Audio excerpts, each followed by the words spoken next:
প্রচন্ড তাপদাহে যখন জনজীবন বিপর্যস্ত তখন মানবিকতার উজ্জ্বল দৃষ্টান্ত স্থাপন করেছেন হালিশহর থানা শ্রমিক দলের সাবেক সদস্য সচিব রফিকুদ্দিন জসিম।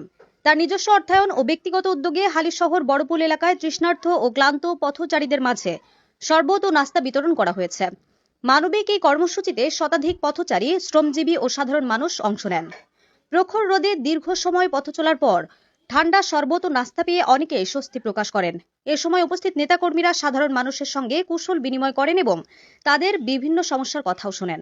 এতে উপস্থিত ছিলেন চট্টগ্রাম বিভাগীয় শ্রমিক দলের সাধারণ সম্পাদক শেখ নুরুল্লাহ বাহার, দলের সভাপতি দেলোয়ার হোসেন এবং বিশেষ করে রফিকুদ্দিন জসিম তার নেতৃত্বে এখানে শরবত এবং বিস্কুট বিতরণ করা হচ্ছে তৃষ্ণার্তদের মাঝে।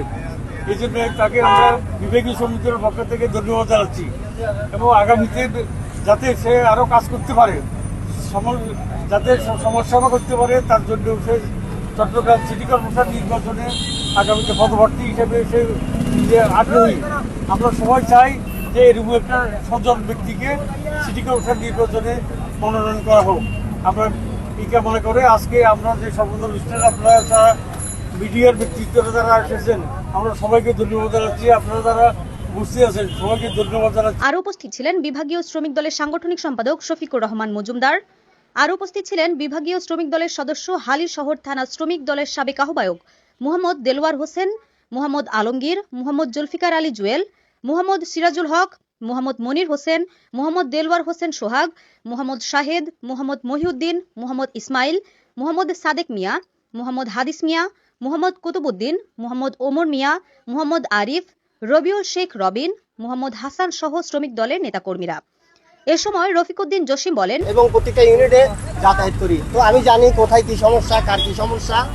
আমি যদি আল্লাহ যদি আমাকে কামিয়াব করে, কথায় আছে বৃক্ষ তোমার নাম কি ফলে পরিচয়, তো আমি এটুকুই বলবো, আমি কথাই নয় কাজে বিশ্বাসী, কাজ করি দেখাবো ইনশাআল্লাহ। সবাই আমার জন্য একটু দোয়া করবেন। মানুষের পাশে দাঁড়ানোই আমার সবচেয়ে বড় তৃপ্তি। প্রচন্ড গরমে কষ্টে থাকা পথচারীদের জন্য সামান্য কিছু করার চেষ্টা করেছি মাত্র। সমাজের সামর্থ্যবান সবাই যদি নিজ নিজ অবস্থান থেকে মানবিক উদ্যোগ নিয়ে এগিয়ে আসেন তাহলে অসহায় ও সাধারণ মানুষের কষ্ট অনেকটাই লাঘব হবে। ভবিষ্যতেও মানুষের কল্যাণে এ ধরনের কার্যক্রম অব্যাহত রাখার চেষ্টা করব।